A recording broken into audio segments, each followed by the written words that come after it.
Hello, আসসালামু আলাইকুম। ঘুড়ি লার্নিংয়ের চতুর্থ ক্লাসে আপনাকে স্বাগতম জানাচ্ছি। সো আজকে আমরা আরও বেশ কিছু এসেনশিয়াল টুলসের কাজ দেখব। তার মধ্যে প্রথমে আছে পাথফাইন্ডার। সো আমরা দেখি পাথফাইন্ডারের কাজটা কিভাবে করে। সো এটা হচ্ছে পাথফাইন্ডার। যদি আপনাদের এখানে না থাকে তাহলে উইন্ডোতে আসবেন, উইন্ডো থেকে এই যে পাথফাইন্ডারের উপরে আপনি ক্লিক করবেন, shift plus control plus F9, এটা হচ্ছে শর্টকাট কি। আপনি ওখান থেকে শর্টকাট থেকেও আনতে পারেন, আর যদি শর্টকাট থেকে না আনতে চান তাহলে উইন্ডো থেকে পাথফাইন্ডারের উপর ক্লিক করলে দেন আপনার এরকম একটা পপ আপ বক্স চলে আসবে। সো পাথফাইন্ডারটা বোঝার জন্য আমাদের অনেকগুলা শেপ আগে নিতে হবে। অনেকগুলো শেপ কীভাবে নিতে হবে, আমি ফার্স্ট এই দুইটা শেপকে নিলাম। এই দুইটা শেপকে নিয়ে আমি দুইটাকে যদি একটু দুইটা কালার দেওয়ার চেষ্টা করি, আমি এটাকে একটা কালার দিলাম, দেন এটাকে আমি হোয়াইট কালারেই রাখলাম।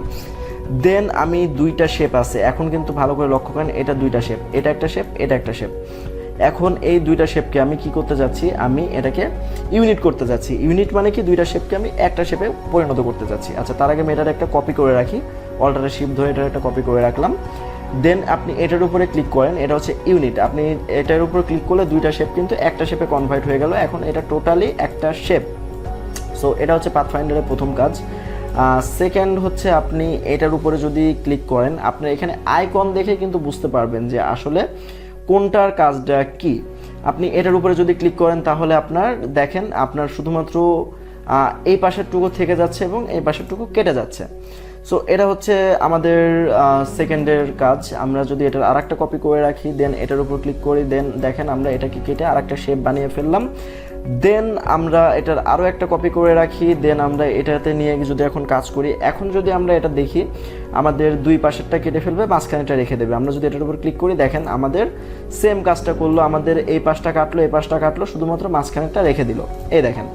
সো এই হচ্ছে আর একটা। দেন আবার যদি আমরা এটাকে কপি করে নিই, কপি করে আমরা এটা যদি করি, আমাদের মাঝখানেটুকু কাটবে এবং দুই পাশেরটা রেখে দেবে। দেন দেখেন সেম কাজটাই করলো, সে এটা কাটলো এবং ওইটা রেখে দিল।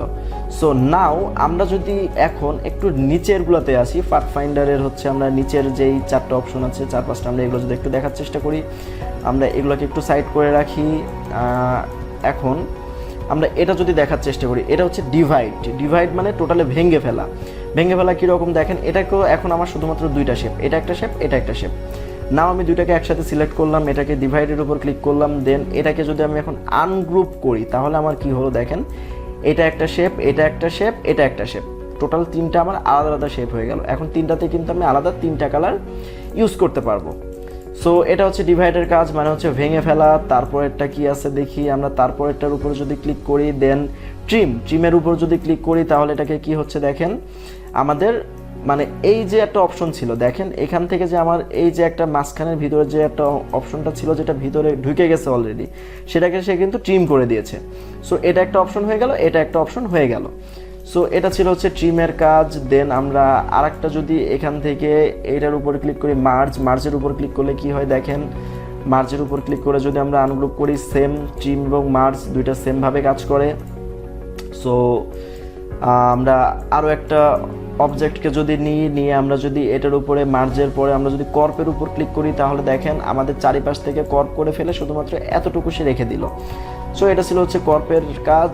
আর যদি আমরা এটার উপরে ক্লিক করি, দেন সেম আমরা উপরে যেটা দেখছিলাম এইরকমই। সো এটাই হচ্ছে আমাদের পাথফাইন্ডারের ডিটেইল। আর যখন আমরা আরও বিস্তারিত প্রজেক্টে কাজ করব তখন আরও বিস্তারিত দেখব এবং আরও বিস্তারিত বুঝবো। সো এটাই ছিল আপাতত প্রাথমিকভাবে পাথফাইন্ডারের ধারণা, আশা করি আপনারা বুঝতে পারছেন। দেন আমি সবগুলো অবজেক্টকে সিলেক্ট করব, দেন ব্যাক স্পেস ক্লিক করব, আমার সবটা এখান থেকে চলে যাবে। আচ্ছা, দেন হচ্ছে আমাদের পাথফাইন্ডার পর হচ্ছে shape builder tool. What is shape builder tool? Okay, shape builder টুলসের জন্য আমি দুইটা ইলিপস টুল নিব আগে। ওকে, দুইটা ইলিপস টুল নিয়ে দুইটাকে আমি দুই কালার দিলাম, আর এইটার সেম আর একটা কপি আমি উপরে রাখলাম। সো পাথফাইন্ডারের কাজটা শেপ বিল্ডার টুলস দিয়েও করা যায়, অনেক ক্ষেত্রে আমাদের শেপ বিল্ডার টুলটা কাজে লাগে। This is shape builder tool. So এখন দেখেন আমাদের যেখানে ধরছি সেখানে কিন্তু অলরেডি একটা এই অংশটুকু কিন্তু আমাদের আপনার কালো হয়ে যাচ্ছে, একটু খেয়াল করেন, কালো হয়ে যাচ্ছে। সো আমি এখন চাচ্ছি এই তিনটাকে একটা শেপে কনভার্ট করে ফেলতে। তো আমি কিচ্ছু করবো না, এরকম ধরে একটা টান দিব, দেখেন আমার তিনটা শেপ একটা শেপে কনভার্ট হয়ে গেল। সো এখন আমি আবার উপরের শেপটা নিয়ে যদি কাজ করি, এটার আরও একটা কপি যদি আমি রেখে দিই, আর যদি আমি এটা নিয়ে কাজ করি তাহলে কিভাবে হয় দেখেন, আবার আমি শেপ বিল্ডার টুলে আসলাম, এসে ধরেন আমি মাঝখানের অংশটুকু কেটে ফেলতে যাচ্ছি, অল্টার প্রেস করছি, একটু খেয়াল করেন এই যে আমার মাউসের চাকাটা কিন্তু এখন মাউসের নিচের অংশটা প্লাস আছে, অল্টারটা যেই ধরবো তো সেই কিন্তু এটা মাইনাস হয়ে যাবে। সো আমি অল্টারে ক্লিক করলাম, দেন দেখেন আমার এই দুই পাশের অংশটুকু আছে, মাঝখানেরটা নাই। সেমভাবে আবার যদি আমি এখানে ক্লিক করি তাহলে এটা থাকবে না, এখানে ক্লিক করলে এটা থাকবে না।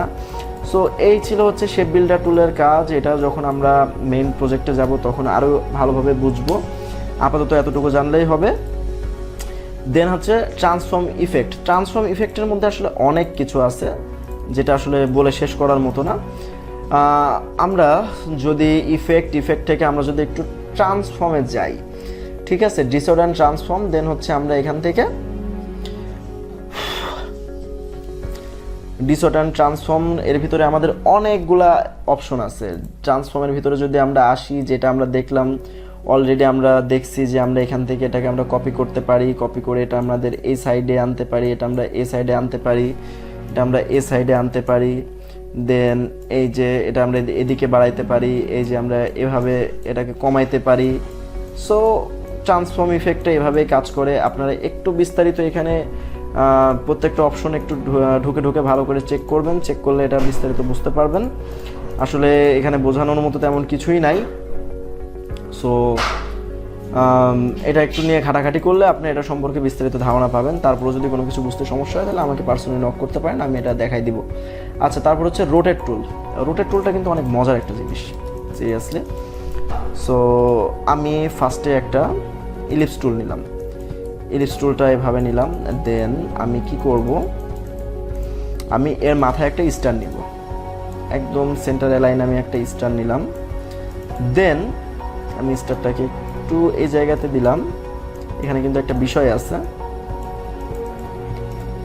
আচ্ছা, এখন ধরেন আমি এই যে আমি একটু রোটেট টুলটা করে নিই, আপনার সিলেক্ট করে নিই rotate, this is rotate tool. So আপনার এই যে সেন্টারে একটা অল্টার ক্লিক করলে এই যে এখানে আপনার একটা প্রিভিউ অপশন পাবেন।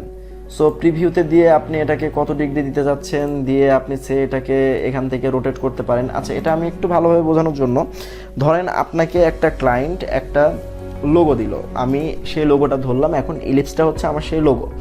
আচ্ছা, দেন আমাকে ক্লায়েন্ট বলল আমার এই লোগোটার চারিপাশে সমানভাবে আমার 10টা স্টার লাগবে, 10টা স্টার লাগবে, সেটা চারিপাশে আমার সমানভাবে থাকতে হবে।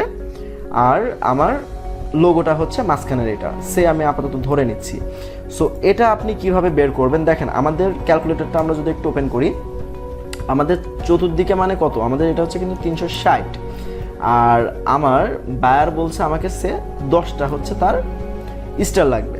সো এটা কি আমার 36 ডিগ্রি, তাহলে আমি এটাকে কি করব, আমি এটাকে সিলেক্ট করব, এটাকে সিলেক্ট করে আমি রোটেট টুলটা নিব, নিয়ে আমি এটা সেন্টারটা খুঁজে বের করব, সেন্টার অল্টার ধরে আমি এটার উপর একটা ক্লিক করব, দিয়ে এটাকে আমি 36-এ দিব, 36, ওকে। 36-এ দিয়ে আমি যদি প্রিভিউতে দিয়ে একটা কপি করি, কপি করে এখন যদি আমি কন্ট্রোল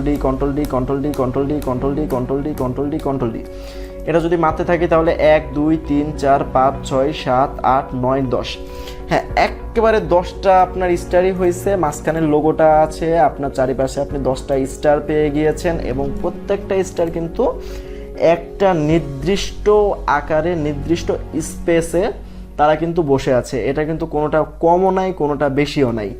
সো এটা হচ্ছে রোটেট টুলের একটা অনেক মজার বিষয়। সো রোটেট টুল নিয়ে আপনি এভাবে কাজ করতে পারেন, অনেক কিছু এখানে বোঝার আছে, এভাবে কাজ করবেন, আরও বিস্তারিত আশা করি আপনারা বুঝতে পারবেন কাজ করতে গেলে। দেন হচ্ছে আপনার কার্ভেটার টুল। আচ্ছা, কার্ভেটার টুলটা কোনটা? সো কার্ভেটার টুলটা হচ্ছে আপনার, এগুলো আমি একটু ডিলিট করে দিই। আচ্ছা, এই অপশনটা কিন্তু আপনি সিসি 2000 মেবি 17 থেকে পাবেন, তার আগে যত সম্ভব পাবেন না। এটা হচ্ছে কার্ভেটার টুল। কার্ভেটার টুলটা হচ্ছে পেন টুলেরই একটা অংশ, যেটা হচ্ছে আপনি নিজের ইচ্ছা মতো শেপ তৈরি করতে গেলেও আপনি পারবেন না, এটাকে আপনাকে নির্দিষ্ট একটা শেপ সে নিজে তৈরি করে দেবে। একটু ভালোভাবে দেখেন, এই যে দেখেন আমাকে কিন্তু সে ফাইনালি একটা শেপ রিলিজ করতেছে, এই দেখেন আমি যেটাই করতে যাই না কেন, আমি যদি এখানেও দিই আমাকে ফাইনালি সে একটা শেপ রিলিজ করে দিচ্ছে। সো কার্ভেটার টুলটা খুব একটা কাজে লাগে না, পেন টুলটা খুব সুন্দর বেশি কাজে লাগে। সো পেন টুলের কাজটা আমরা যদি একটু দেখি, পেন টুলের কাজটা কি, আমরা যে কোনো কিছু আঁকাআঁকি করতে গেলে কিংবা যে কোনো কিছু তৈরি করতে গেলে আমরা পেন টুলে কাজ করে থাকি। যেমন ধরেন আমি এখন একটা ত্রিভুজ আঁকাবো, ত্রিভুজটা কিন্তু আমরা পেন টুল দিয়ে এভাবে আঁকায় ফেল দিতে পারলাম। সো পেন টুলের কাজটা অনেক বিস্তারিতভাবে আছে। আমরা যদি কোনো কিছু একটা আঁকানোর চেষ্টা করি, এই যে আমরা যে কোনো কিছু যদি আমরা এভাবে আঁকাতে চেষ্টা করি তাহলে আমরা এটা পেন টুল দিয়ে আঁকাতে পারি। সো পেন টুলের একটা বেসিক নিয়ম আছে, সেটা হচ্ছে আপনি যেখানে শুরু করবেন সেখানে আপনাকে শেষ করতে হবে। আর আপনি যখন এটাকে ধরে এভাবে টান দিবেন তখন এটা দুইটা হ্যান্ডেল বের হবে। একটু ভালোভাবে যদি খেয়াল করি আমরা, দুইটা করে হ্যান্ডেল বের হচ্ছে। আমি এখানে শুরু করেছিলাম, এখানে শেষ করলাম। এখন ডিরেক্ট সিলেকশন টুল দিয়ে যদি আমি এইখানে সিলেক্ট করি, দেখেন আমার হ্যান্ডেল দুইটা চলে আসলো। এখন এই হ্যান্ডেল দুইটা দিয়ে আমি এটাকে সুন্দরভাবে কিন্তু আরও যদি মডিফাই করতে চাই পরে আমি এটা দিয়ে করতে পারবো। সো এটা হচ্ছে হ্যান্ডেল টুল, হ্যান্ডেল, আর এটা হচ্ছে আমাদের ডিরেক্ট সিলেকশন টুল। সো এটা ছিল হচ্ছে পেন টুল। পেন টুলের কাজটা আরও বিস্তারিতভাবে যদি করতে চান তাহলে এটা নিয়ে প্রচুর প্র্যাকটিস করতে হবে। আমি ছোট্ট একটা প্র্যাকটিস রুলস আপনাদের শিখিয়ে দিই, যেটা আপনারা করলে আপনাদের পেন টুলে হাত চলে আসবে। কারণ পেন টুলটা আসলে ছোট একটা ক্লাসে বোঝানো কিংবা বলার মতো কোনো বিষয় না, পেন টুল অনেক বড় একটা বিষয়। সো আমি এটাকে ক্লিক করলাম, ক্লিক করে এটাকে আমি এখন ক্রিয়েট আউটলাইন করব। এখন আমি অবজেক্টটাকে লক করব। কিভাবে লক করব, আমি একটু কালারটা চেঞ্জ করে নিই।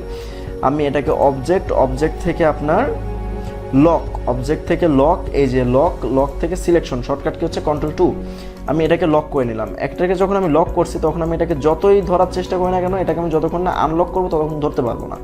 ওকে, নাও আমি পেন টুলটা নিব। পেন টুলটা নিয়ে আমি এখান থেকে আপনার ফিল কালারটাও নান করে দেবো, স্ট্রোক কালারটাও নান করে দিব। দেন আমি এটাকে আঁকানোর চেষ্টা করি। আমি এখানে একটা ক্লিক করব, এখানে একটা ক্লিক করব, দেন এখানে একটা ক্লিক করব, এখানে একটা ক্লিক করব, এখানে একটা ক্লিক করব, এখানে একটা ক্লিক করব, এখানে একটা, এখানে একটা, এখানে একটা। দেন আবার ভিতরেরটা আমি একটু আঁকার চেষ্টা করি। যেখানে শুরু সেখানে শেষ, এটা মাথায় রাখবেন। পেন টুলের যেখানে শুরু সেখানে শেষ। সো এখানে আমরা একটু কার্ভ করে নিলাম। দেন এখানে, দেন হচ্ছে আমাদের এখানে। ওকে, ফাইনালি এই জায়গা। ওকে, নাও আমরা সিলেকশন টুল দিয়ে টোটালটা একসাথে ধরবো। ধরে এটাকে আমরা একটু সাইডে আনবো। সাইডে এনে আমরা এটাকে এই কালারটা দিব, দিয়ে আমাদের শেপ বিল্ডার টুল থেকে অল্টার প্রেস করে মাঝখানের অংশটুকু কেটে দিব। সো এভাবে এ টু জেড আপনারা প্র্যাকটিস করবেন 4 থেকে 5 বার, এ থেকে জেড পর্যন্ত, বড় হাতের এবং ছোট হাতের দুইটাতেই। তাহলে দেখবেন আপনাদের হাতটা অনেক সুন্দরভাবে চলে আসছে পেন টুলে। আসলে পেন টুলে হাত আনতে অনেকটা সময় লাগে এবং ইলাস্ট্রেটরের ভিতরে এটা অনেক হেল্পফুল একটা টুল এবং আমাদের সবসময় কাজ করা লাগে, বাট এটাতে আমাদের হাত আসতে অনেকটা সময় লাগে। সো এটা আপনারা প্র্যাকটিস করবেন, প্র্যাকটিস করলে অটোমেটিক্যালি আপনাদের এখানে হাত চলে আসবে। সো এই ছিল আমাদের আজকের মতো ক্লাস। আজকের ক্লাসটা এই পর্যন্তই। সবাই ভালো থাকবেন, সুস্থ থাকবেন। আল্লাহ হাফেজ। আমার জন্য দোয়া করবেন।